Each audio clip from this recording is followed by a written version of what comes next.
Dito tayo ngayon. 28 naman ang kukunin natin. Just by looking, malalaman ko na yung buong total nito. Kasi, ilagay natin muna yung spinach.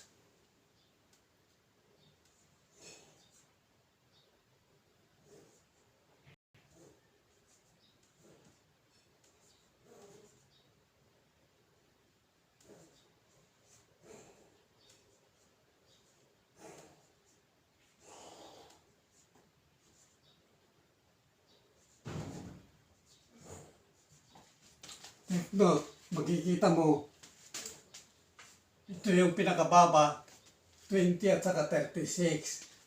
Yan. Ngayon, pag alam mo na yung, pag sinusulat mo na yung number yan, malalaman mo na rin yung total ng kakuan ito. Yung whole, parang cell ito. Ngayon, i-break natin. Parang picture. Pupunitin natin sa status, ibubuo. Yan. Ibabasag natin ito. Gawin natin yung equal. Kasi ito ang guide natin yung center. Times 9 yan.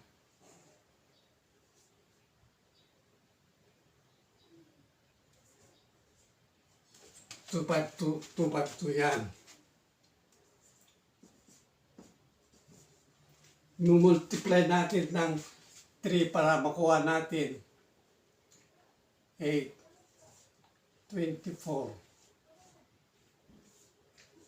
12, 84. So, ito, 84 yan.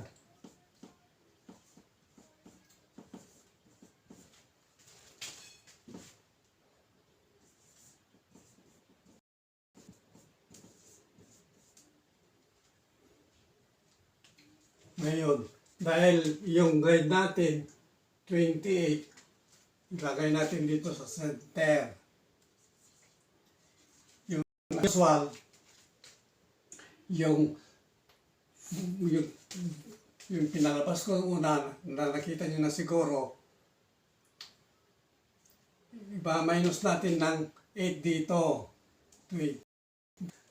Ngayon, dadagdag naman ng 28. Kapag kita ko ulit, ito yung basta dito sa banda, yung center, pinakamataas, pinakababa.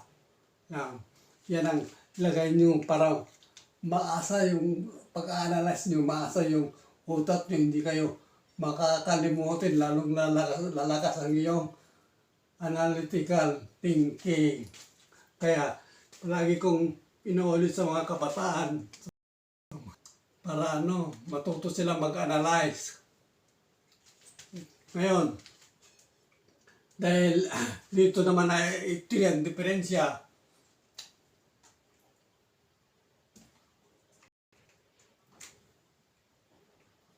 Lagay natin dito 22. Ngayon, ang gagawin natin, i-add natin yan, tapos i-minus yung 84, yung 56, 58,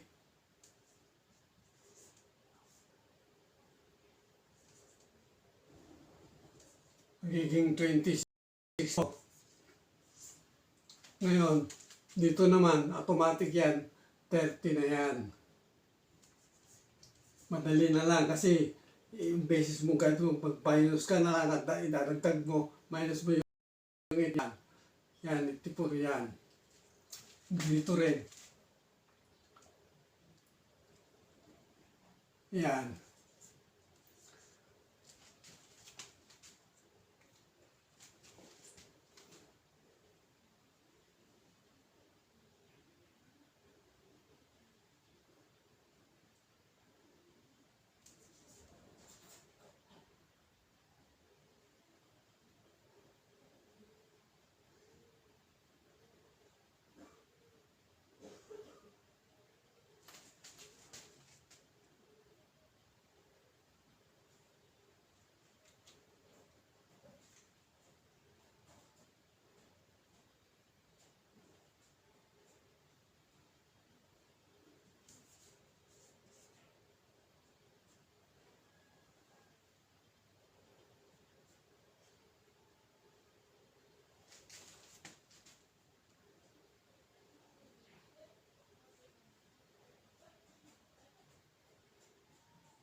Yan. Tama. Yan. Tignan mo dito ang diferensya. Kasi kung sa by ones is 3 ang diferensya. Dahil ito ay by twos, nagiging 6 yan. Tignan mo, 6 plus 6 plus 6. Yan. Dito naman, by ones ang diferensya.